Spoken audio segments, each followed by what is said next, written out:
Hi everybody, this is Jonathan Scott of the Big Cat People here at home, still in Nairobi. Well, we live in Nairobi, still at home, 6 months now. We can't wait to get to the Mara to see those big cats.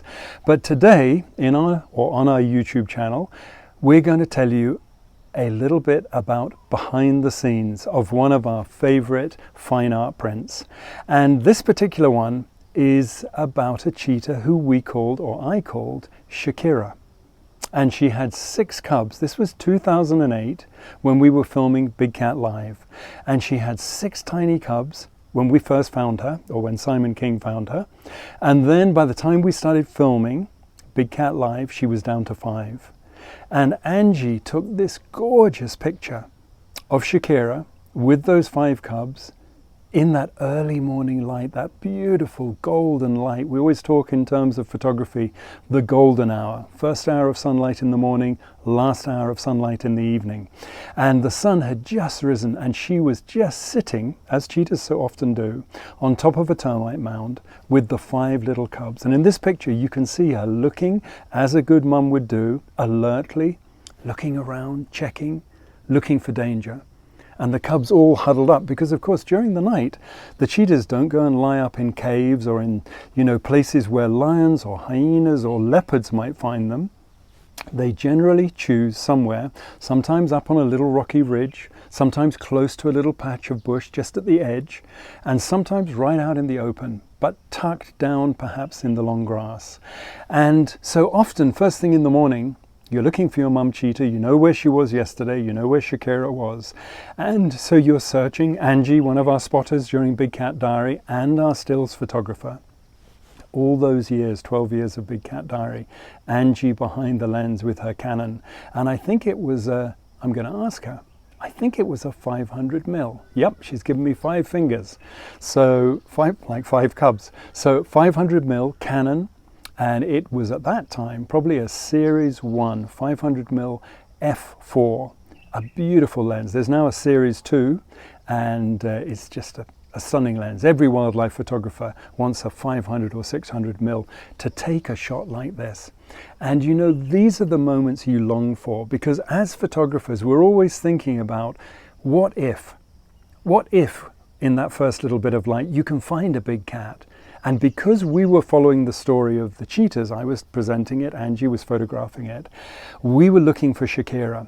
And she was looking on that termite mound very carefully around her, checking everywhere to see if there was any danger. And you know what?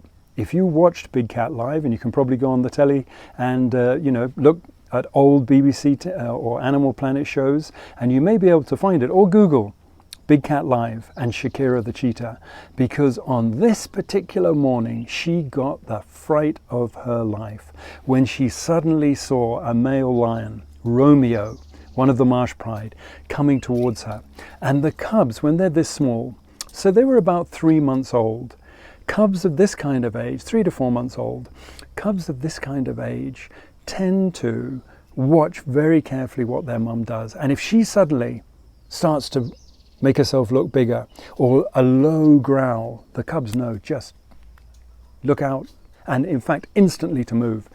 But the beauty of this picture is, and the story behind Shakira, I'm going to get to that in a minute.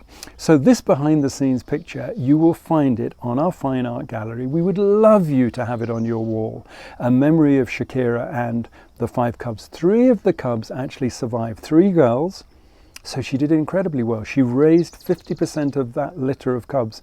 And in many instances, cheetahs only managed to raise 1 or 2 cubs. In areas of very open habitat, like the Serengeti, the Mara's big brother, in those open areas, sometimes just 5% of cubs, sometimes whole litters are killed. But that's why these little cubs are so mobile and so athletic, very quickly. They just fly just like fishes in water. Gone. And the way Shakira would communicate with them, if there was danger, she'd do a low sort of growl. But if she wanted, let's say she began to move and she wanted them to follow, she'd make the strangest noise. Not a big ballsy noise like a lion roaring or a leopard soaring, but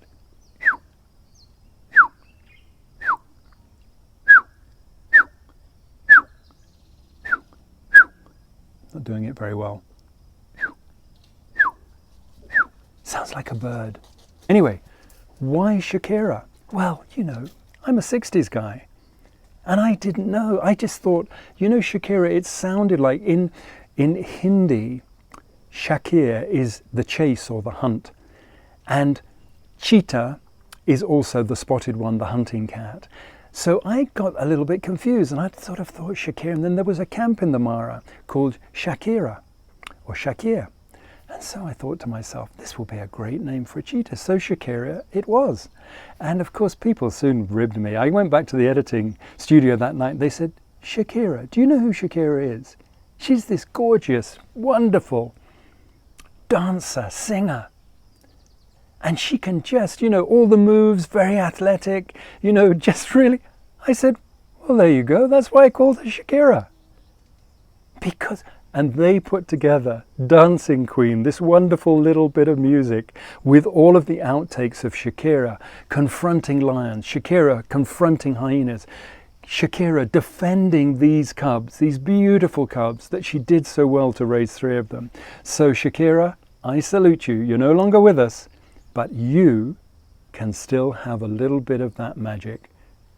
Big Cat Live, 2008, Shakira the cheetah and her little cubs. All for me, or all from me and from Angie. Take care, all the best, and remember, press that button to register. We want you to know when the next talk's coming up. Thank you so much. Bye-bye.